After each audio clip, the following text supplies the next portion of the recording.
Sergeant David Cole had been stationed on Forward Base Kepler-7 for 8 months, and he'd learned to navigate life among the aliens pretty well. The base was huge, home to maybe 3,000 personnel from a dozen different species. Humans made up about 20% of that number. The rest were aliens of all shapes and sizes, but the Krogath were the ones who really ran the show when it came to security. The Krogath were something else. Picture a creature that stood about 8 feet tall, built like a tank wrapped in gray scales, with arms thick as tree trunks and faces that looked like someone had chiseled them from stone. They came from a high-gravity world where everything was about strength and honor. Their whole culture revolved around proving how tough you were. Back on their home planet, apparently, friends would greet each other with punches that would put a human in the hospital. To them, it was just how you showed affection. David had seen them spar in the training halls. It was brutal. They'd slam into each other like freight trains, laugh it off, and go grab drinks afterward. Their idea of a light workout would break most human bones. But they kept to themselves mostly, and David kept to his own duties, so there'd never been any real problems. That changed on a Tuesday evening in the mess hall. David was sitting with his usual crew, guys from his unit who'd been on Kepler-7 for various lengths of time. They were eating something that was supposed to be meatloaf but tasted more like cardboard with ketchup. Standard military food, really. Nobody complained because complaining didn't make it taste better. They were talking about the upcoming rotation schedule, debating who'd get stuck with the overnight security checks in the cold storage section. The mess hall was crowded that night. Different species sitting at different tables, some eating foods that smelled amazing, others eating stuff that made your eyes water if you got too close. There was the usual background noise of conversations in a dozen different languages, the clatter of trays, the hum of the environmental systems working overtime to keep everyone at their preferred temperature and oxygen level. That's when Vokter walked over to their table. David had seen him around before. Young Krogath officer, maybe equivalent to a lieutenant in the human chain of command. He wore his rank markings proudly and always seemed to be surrounded by other young Krogath warriors who hung on his every word.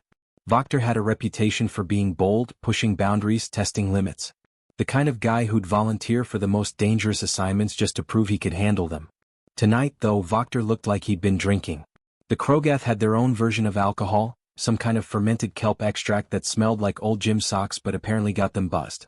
His eyes had that slightly unfocused look, and his movements were just a bit too loose, too confident. He stopped right behind David's chair. The conversation at the table died as everyone noticed the massive alien looming there. David turned around, looking up at what seemed like a mountain of muscle and scales. Human. Vokter's voice boomed across the mess hall, loud enough that conversations at nearby tables stopped. I have heard stories about your species. They say humans can survive incredible damage. That you're tougher than you look. David felt his stomach tighten. This wasn't going anywhere good. We do all right, he said carefully, trying to keep his tone neutral and respectful. Vokter laughed, a sound like rocks tumbling down a hill. Modest? I like that. But words mean nothing. Among my people we test such claims. He turned to his friends who'd gathered nearby. Watch this. I'll show you how tough humans really are. David started to stand to get some distance, maybe defuse whatever was about to happen. He didn't get the chance. Vokter's fist came out of nowhere. The Krogath probably thought he was pulling his punch, using just a fraction of his real strength. What he considered playful would be enough to knock out a charging bull. The impact caught David square on the right side of his jaw. For a split second there was just pressure, just force. Then came the pain, sharp and bright like lightning. The world tilted sideways. David's feet left the floor. He had a weird moment of weightlessness before his back slammed into the ground 6 feet away from where he'd been sitting. His head bounced off the hard floor with a crack that seemed impossibly loud. Stars exploded across his vision. His mouth filled with the taste of copper and something else, something hard and sharp. He tried to breathe and choked on blood. The mess hall had gone completely silent. 200 beings from a dozen worlds were frozen, staring at the scene. Some looked shocked. Others looked curious. A few looked almost amused. David rolled onto his side and spit. Blood splattered the white floor, along with fragments of something white and hard. His tooth. His molar. Just lying there on the ground like a piece of broken equipment. Through the ringing in his ears and the waves of pain radiating from his jaw, David heard Vokter laughing. The Krogath was turning to his friends, arms spread wide in triumph. See? I barely touched him. The stories about human durability are greatly exaggerated. So fragile. The other Krogath were laughing too, that rumbling sound they made when they found something funny. Some were even clapping Vokter on the back, congratulating him. David tried to push himself up but his arms wouldn't cooperate properly. Everything felt disconnected, like his brain was sending signals but they were getting scrambled on the way to his muscles. Someone grabbed him under the arms. He looked up to see Lieutenant Jack Morrison, his commanding officer, and Corporal Amy Chin from the medical unit. "Don't move," Amy said, her voice tight with controlled anger. "Your jaw's broken. Maybe your skull too. We need to get you to medical right now." As they lifted him onto a stretcher that someone had rushed over, David caught one last glimpse of Vokter. The Krogath was still celebrating with his friends, mimicking the punch, acting out how David had flown backward. They were all laughing like it was the funniest thing they'd seen all week. The last thing David heard before they rushed him out of the mess hall was Vokter's booming voice. "The mighty humans. One little tap and down they go." The doors closed behind them, cutting off the laughter. In the quiet corridor, Amy looked down at David with fury in her eyes. "We're going to report this," she said. "This isn't right." David wanted to agree, wanted to say something, but his jaw wouldn't move. The pain was getting worse now, sharp and throbbing and all-consuming. He closed his eyes as they rushed him toward the medical bay, wondering if this was really just a cultural misunderstanding like he suspected the Krogath would claim. Somehow, he doubted getting justice would be that simple. David woke up in the medical bay 6 hours later, and the first thing he noticed was the pain. It wasn't the sharp, shocking pain from the punch anymore. This was different, a deep throbbing ache that pulsed through his entire skull with every heartbeat. His jaw felt like someone had clamped it in a vice and then welded the vice shut. He tried to open his mouth and immediately regretted it. The pain doubled, tripled, shot down his neck and up into his temples. He let out a groan that sounded more like a whimper. "Easy there," a voice said from beside the bed. David turned his head slowly, carefully, and saw Lieutenant Jack Morrison sitting in a chair that looked too small for him. Jack was a solid guy, built like someone who'd grown up doing farm work, with a face that usually wore an easy smile. Right now, though, he looked like he'd been chewing nails. "Don't try to talk. Your jaw's wired shut." David's eyes went wide. He reached up tentatively and felt the metal wires holding his mouth closed. Panic fluttered in his chest before he forced it down. He looked at Jack with questions in his eyes. Jack seemed to understand. "Broken in 2 places. The docs had to wire it shut so it can heal properly. You'll be on liquid food for the next 2 months, maybe longer. And before you ask, yes, you lost the tooth. Upper right molar shattered on impact. They'll fit you with an implant once the jaw heals." David closed his eyes, letting that information sink in. 2 months of not being able to eat solid food. 2 months of pain. All because some alien wanted to prove a point about human fragility. "There's more," Jack said, and something in his tone made David's stomach drop. "And you're not going to like it." The door to the medical bay opened, and David heard heavy footsteps that could only belong to one species. He opened his eyes and saw Commander Threll entering the room, ducking slightly to fit his massive frame through the doorway. The Krogath commander was ancient by their standards, his scales darker than most, covered in the ritual scars that marked him as a veteran of countless battles. Behind him came Vokter, and the younger Krogath had the audacity to look bored. Threll stopped at the foot of David's bed, his dark eyes studying the injured human like he was examining a piece of broken equipment. "Private Cole," he said, his voice that deep rumble that all Krogath seemed to have. Jack stood up immediately. "Sir, that's Sergeant Cole." "Not anymore," Threll said, and David felt his blood run cold. "I have reviewed the incident that occurred in the mess hall. Officer Vokter was engaging in traditional Krogath bonding behavior, a cultural practice of testing strength between warriors. Sergeant Cole's inability to maintain composure during this exchange, his failure to respond appropriately, reflects a lack of the leadership qualities we expect from non-commissioned officers." David tried to sit up, wincing as the movement sent fresh waves of pain through his jaw. He wanted to shout, to protest, to point out that he'd been sucker-punched without warning. But the wires in his jaw kept him silent. Threll continued as if David hadn't moved. "Effective immediately, David Cole is demoted to the rank of private. This demotion will be noted in his permanent record as being due to conduct unbecoming of his former rank." Jack's face had gone red. "Commander, with all due respect, that's completely unjust. Private, sorry, Sergeant Cole was the victim of an unprovoked assault. He was eating dinner. There was no consent, no warning, no mutual agreement to engage in any kind of test." Threll's expression didn't change.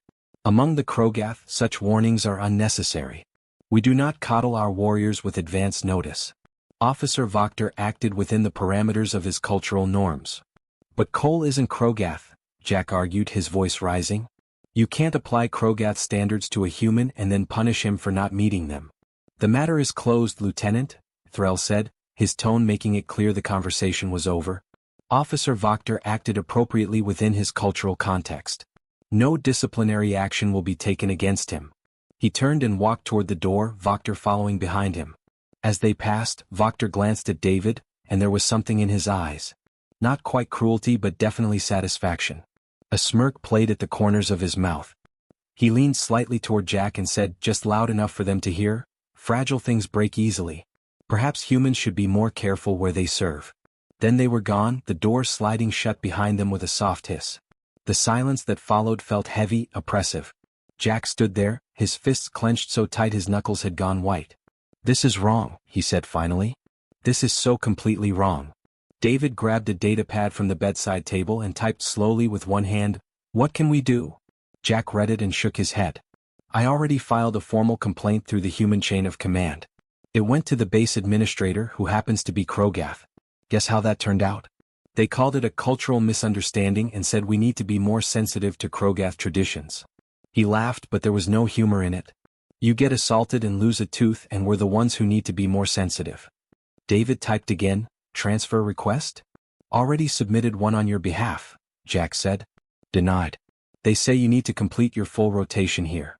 That's another 7 months." He sat back down heavily. "I'm sorry, David. I really am. I don't know what else to do." Over the next week, David learned exactly what his new reality looked like. He was released from the medical bay after 3 days but restricted to light duty. No physical training, no security patrols, nothing that might risk his healing jaw. They assigned him to inventory management in the supply depot, counting boxes and updating database entries. But the physical healing was nothing compared to the other changes. Word of the incident had spread throughout the base, but the story had gotten twisted. The Krogath version of events had somehow become the official narrative. David had provoked Wachter. David had accepted a challenge and lost. David had embarrassed himself and disgraced his rank. Wachter made sure everyone heard his version. David would see him in the corridors, surrounded by his Krogath friends, and they'd point and laugh. Wachter had given him a nickname, Gap Tooth. It spread like wildfire among the Krogath. They'd call it out when David passed, some of them making exaggerated expressions of shock and falling down, mocking how he'd hit the floor. The human personnel on the base were sympathetic, but sympathy didn't change anything. Some would nod at him in the corridors, expressions of solidarity on their faces. Others avoided him entirely, like getting demoted was contagious. Lieutenant Morrison stopped by the supply depot every few days to check on David, bringing news that was never good. The complaint was stuck in administrative limbo. The transfer request had been denied again. The human command was aware of the situation, but their hands were tied by coalition politics. "The Krogath are major contributors to the coalition military," Jack explained one evening, keeping his voice low. "They provide more ships and soldiers than any 3 other species combined. Nobody wants to rock that boat over one injured human sergeant."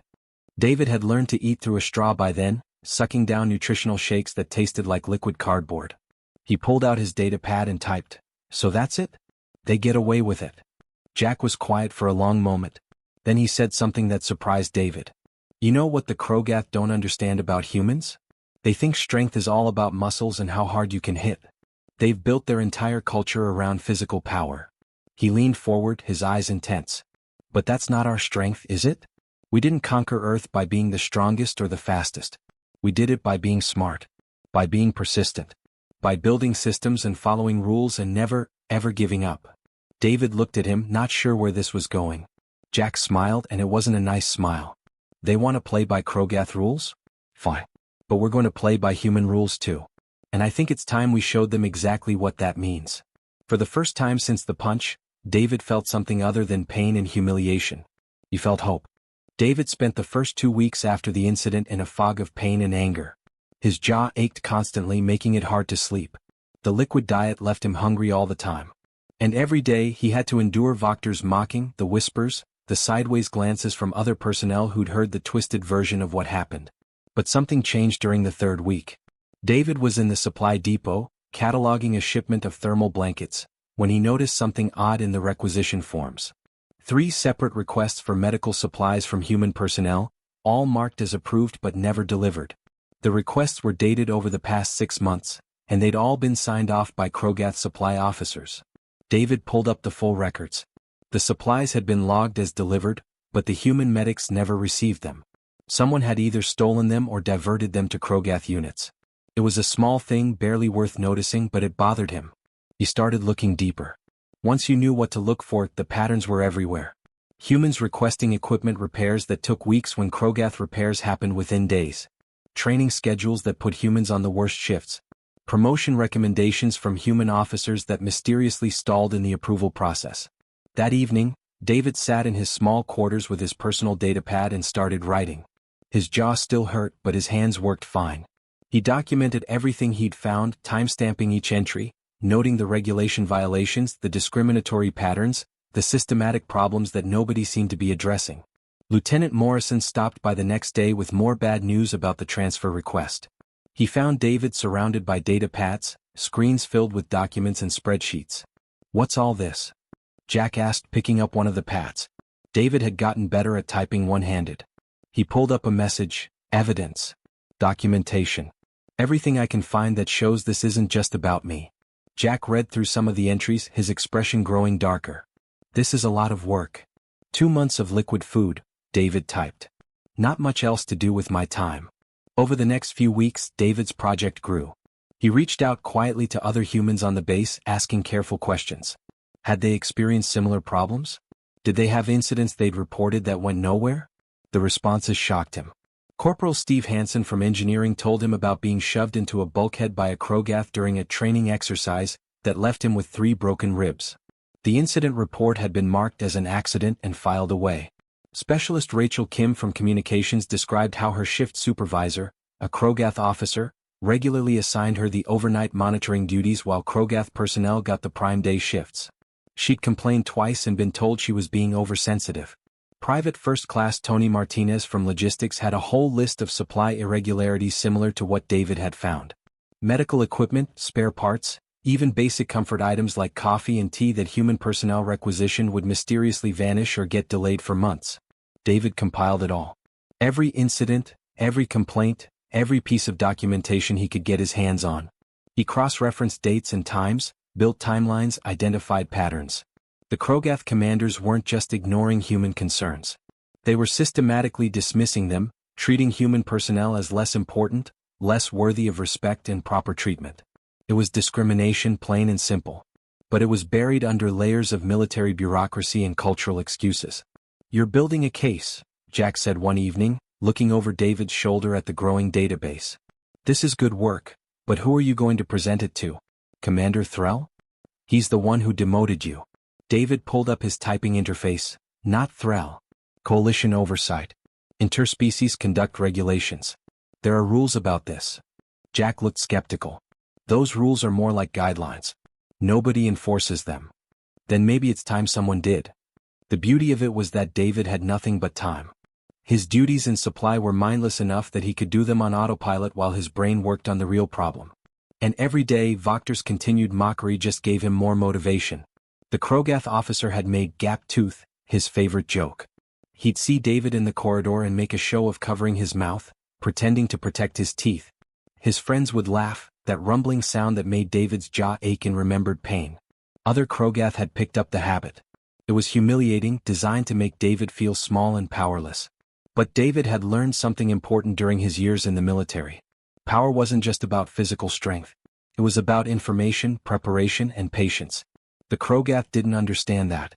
To them, power came from muscles and aggression. They'd never developed the kind of bureaucratic warfare that humans had perfected over centuries.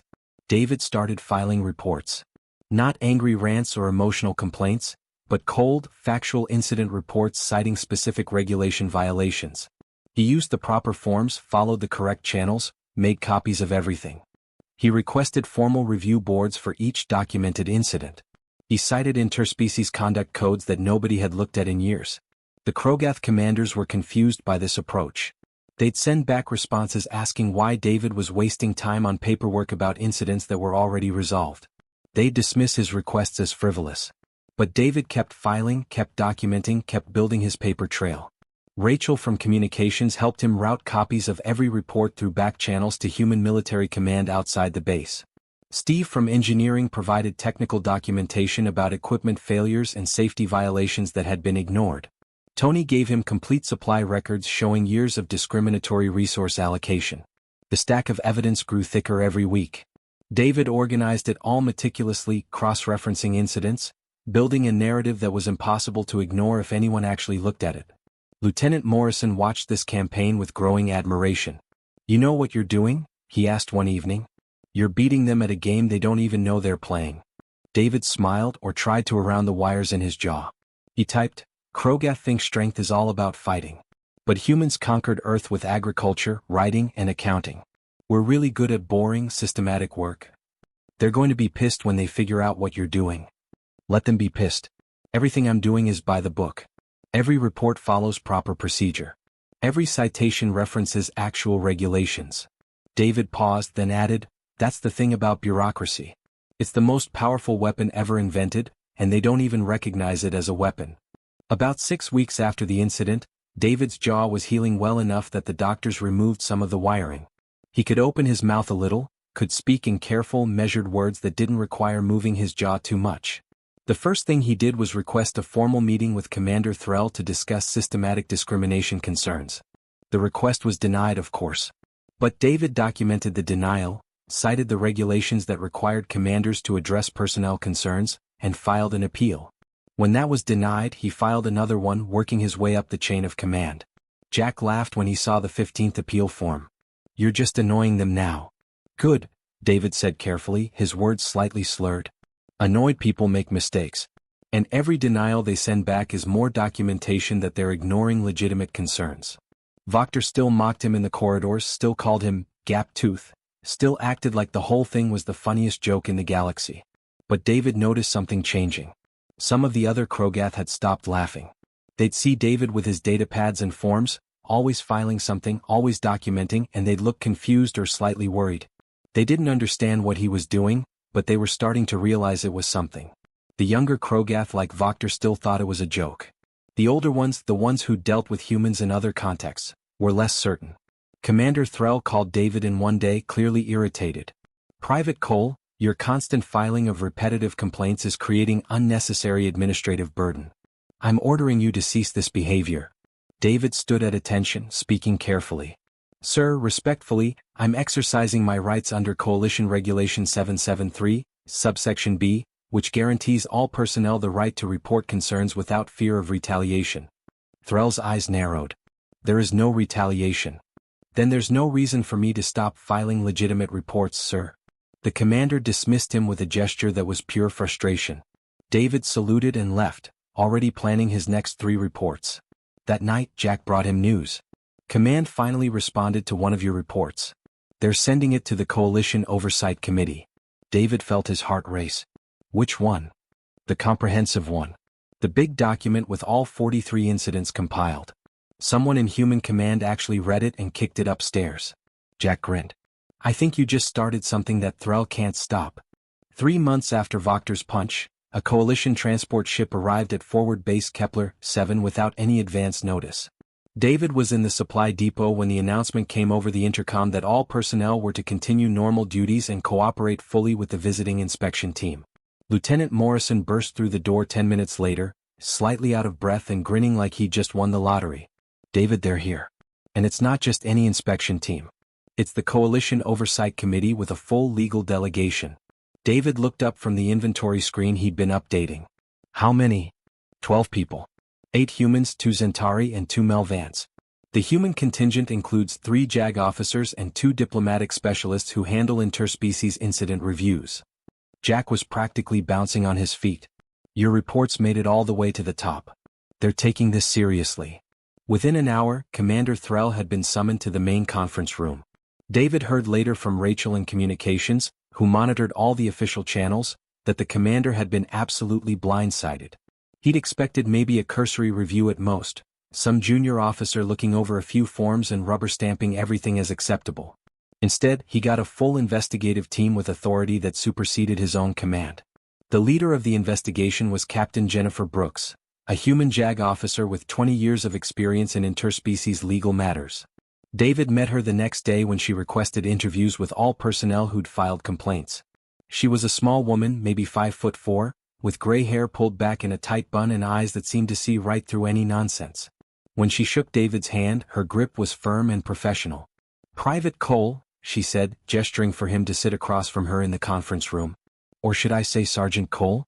I've read your complete file, including the circumstances of your demotion. We have a lot to discuss." The interview lasted 4 hours. Captain Brooks went through everything methodically, asking David to explain each incident he'd documented, requesting clarification on dates and times, cross-referencing his statements with the official reports. She didn't interrupt, didn't question his credibility, just listened and took notes on her datapad. When they finished, she leaned back and studied him for a moment. "You've done remarkable work here. This level of documentation is better than most professional investigations I've seen. Where did you learn to compile evidence like this?" David shrugged, still speaking carefully around his healing jaw. "Supply chain management, mostly. Tracking shipments, identifying discrepancies, following paper trails. It's basically the same skill set." "Well, you've given us exactly what we need to conduct a thorough review." She paused, then added, "I want you to know that what happened to you was wrong. Completely, unambiguously wrong. And we're going to make sure it's addressed properly." Over the next 2 weeks, the investigation team interviewed dozens of personnel. They spoke with every human who'd filed a complaint, reviewed security footage from various incidents, pulled supply records, analyzed duty rosters and promotion recommendations. They requested documentation from Commander Threll's office, and when some records were suspiciously unavailable, they made note of that too. David watched it all unfold from his position in supply. The base atmosphere changed dramatically.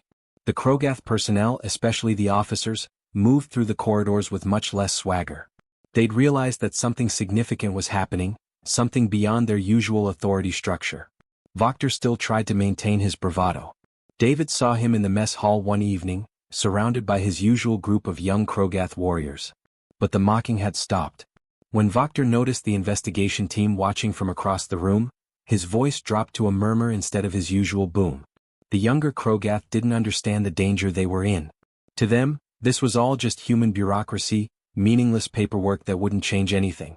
But the older Krogath officers, the ones who'd served in mixed coalition units before, knew better. They'd seen what happened when humans decided to weaponize their administrative systems. Steve from engineering told David about his interview with the investigators. "They asked me to describe exactly what happened when I got shoved into that bulkhead. They pulled up the incident report that called it an accident and asked me if that matched my experience. When I said no, they wanted to know who I'd reported it to and what response I got." He shook his head in wonder. They actually cared. They believed me. Rachel had a similar experience. They looked at 3 years of duty rosters and showed me the pattern. Humans consistently getting the worst shifts, Krogath getting prime assignments. They asked if my supervisors had ever provided justification for this.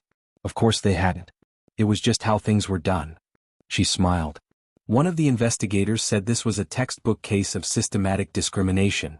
Tony from logistics spent 6 hours with the investigation team, going through supply records in detail.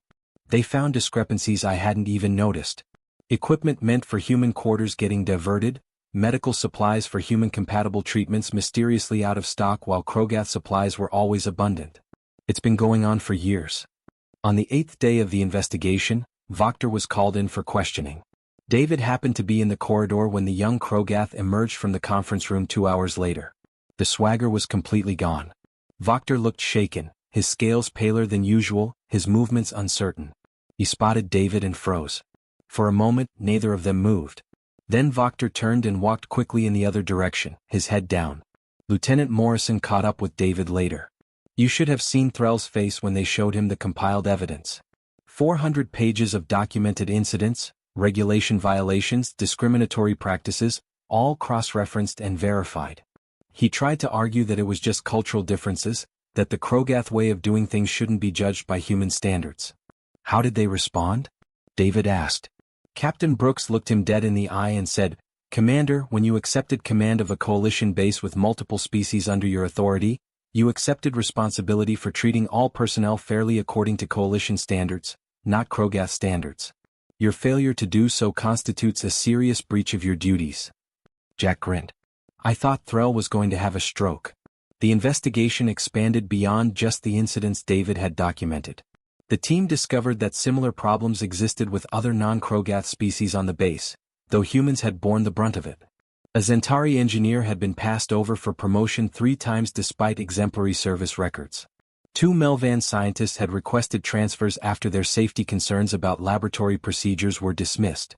It painted a picture of a command structure that valued Krogath personnel above all others, that dismissed concerns from other species as weakness or oversensitivity, that enforced Krogath cultural norms regardless of how inappropriate they were in a mixed-species environment. On day 14, Captain Brooks called a general assembly. The entire base population crowded into the main hangar, which was the only space large enough to hold everyone. Commander Threll stood to one side, his massive frame somehow diminished, his expression unreadable. Captain Brooks stood at a podium, flanked by the other members of the investigation team. Her voice, amplified through the hangar's sound system, was clear and firm. After 2 weeks of comprehensive investigation, we have concluded that forward base Kepler 7 has operated in systematic violation of Coalition interspecies conduct regulations. We have documented 47 separate incidents of discriminatory treatment, 18 cases of assault or excessive force dismissed without proper investigation, and numerous examples of unequal resource allocation and opportunity denial based on species. The hangar was silent except for the hum of the environmental systems. Every eye was on Captain Brooks. These violations occurred under Commander Threll's leadership and with his knowledge. Several incidents were brought directly to his attention and dismissed without proper review. This constitutes a failure of command responsibility that we cannot overlook. David felt his heart pounding. He glanced around and saw other humans in the crowd, people who'd shared their stories with him, all watching with expressions of hope mixed with disbelief. Effective immediately, Commander Threll is relieved of his command of this facility. Officer Wachter is hereby dishonorably discharged from Coalition service for assault of a fellow service member and conduct unbecoming an officer. 3 additional Krogath officers will face formal reprimands and mandatory remedial training on interspecies conduct protocols. A murmur rippled through the crowd. Some of the Krogath looked shocked. Others looked angry. But many, David noticed, looked almost relieved.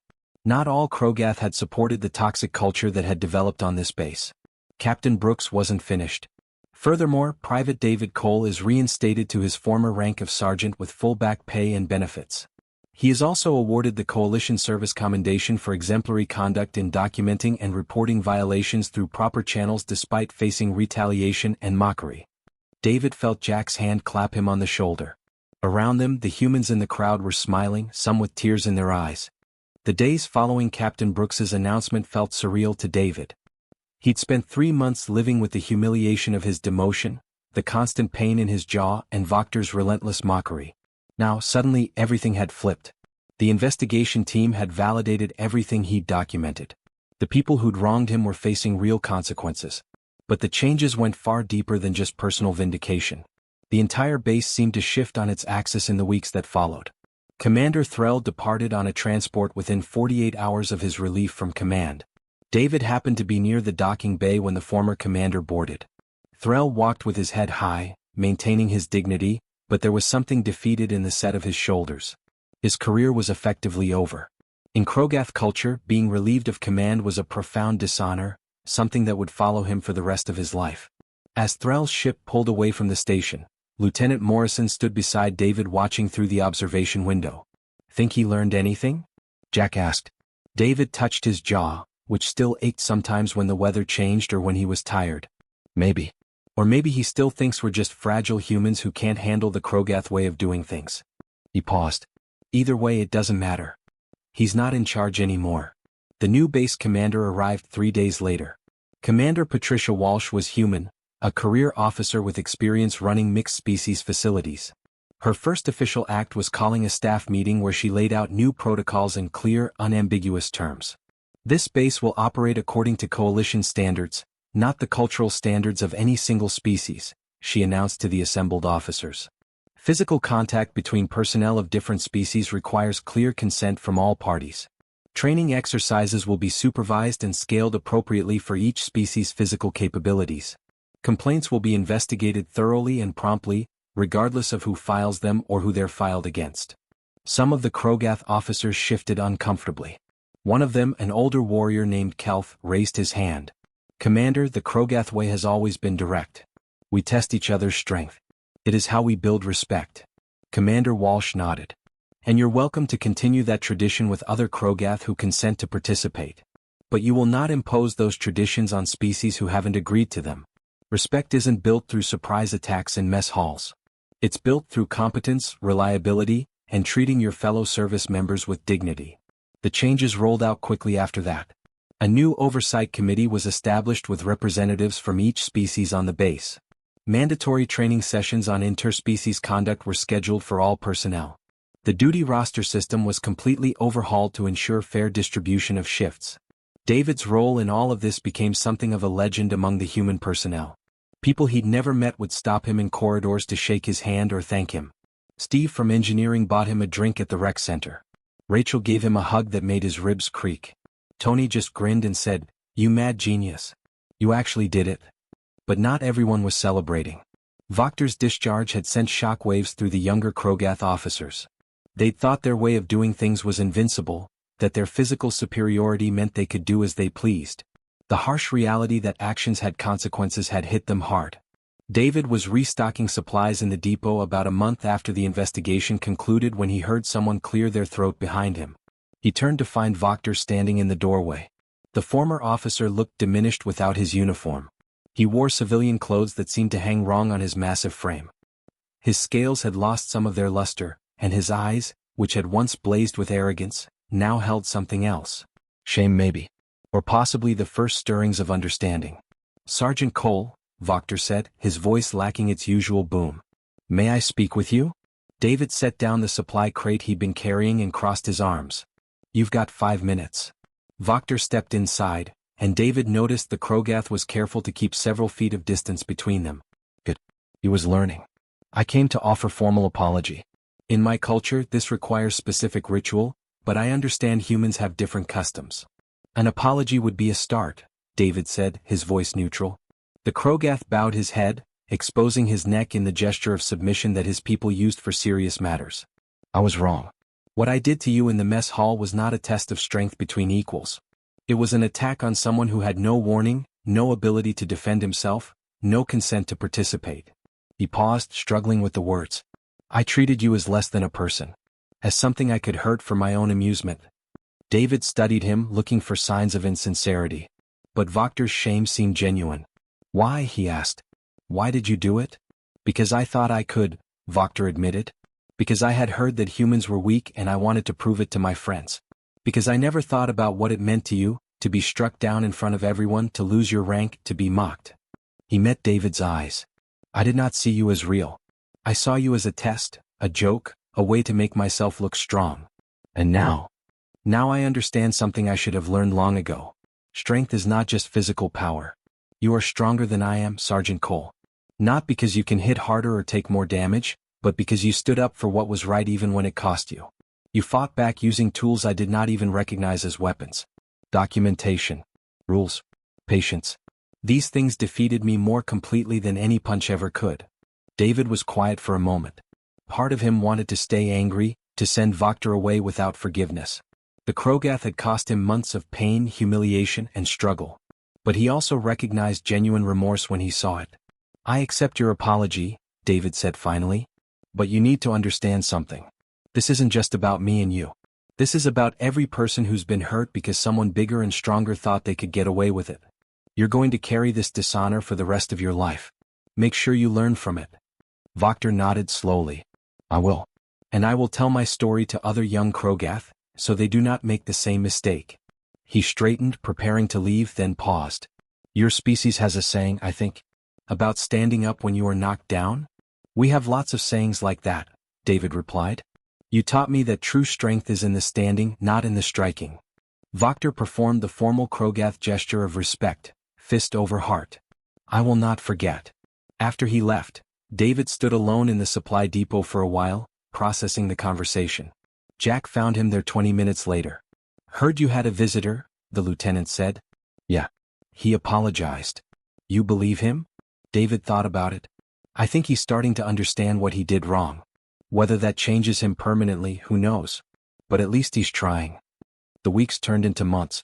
David's jaw healed completely, though the dental implant would be a permanent reminder of that day in the mess hall. The base settled into its new normal, with Commander Walsh running things fairly and efficiently. The toxic culture that had festered under Thrall's command gradually dissipated as personnel either adapted to the new standards or transferred out. But the impact reached far beyond forward base Kepler-7. Captain Brooks's investigation report became required reading at Coalition command schools. The incident was cited in new training materials about interspecies relations. New protocols were implemented across all joint bases, establishing clear guidelines for conduct, complaint procedures, and oversight mechanisms. David received a message one day from a human officer on a base halfway across the sector. "Thank you," it read. "Your actions here led to changes at our facility too." A Zentari lieutenant who'd been suffering similar treatment filed a complaint citing your case as precedent. Command actually listened this time. You help people you'll never meet. That message meant more to David than the commendation or the rank restoration. He'd set out just trying to defend himself, to document injustice so it couldn't be ignored. He'd never imagined it would spark systematic change across the coalition. 6 months after the punch, David was promoted to staff sergeant. Commander Walsh personally pinned on his new rank insignia in a ceremony attended by personnel from every species on the base. Even some of the Krogath applauded, having learned to respect what humans brought to the table beyond physical strength. That evening, David sat in the rec center with his friends, the humans who'd helped him build his case and supported him through the worst of it. Steve raised his glass in a toast. To David, who proved that humans don't win by hitting the hardest. "We win by never giving up," Rachel added. "And by being really, really good at paperwork," Tony said with a grin. They all laughed and David felt something settle in his chest. Not quite closure, because you never fully forget something like what he'd been through. But acceptance maybe. Understanding that the struggle had been worth it. Lieutenant Morrison, newly promoted to captain, leaned over. "You know what the best part is? Every young Krogath coming through coalition training now has to study what happened here. They learn about the human who got punched, lost his tooth and his rank, and then systematically dismantled the power structure that allowed it through nothing but documentation and persistence." David smiled, running his tongue over the dental implant where his molar used to be. "Think it'll stop the next Voctor from making the same mistake? Maybe not all of them. But some of them will remember. They'll think twice before testing human weakness." Jack raised his own glass. "Because they'll know that our real strength isn't in taking the hit. It's in what we do after we get back up."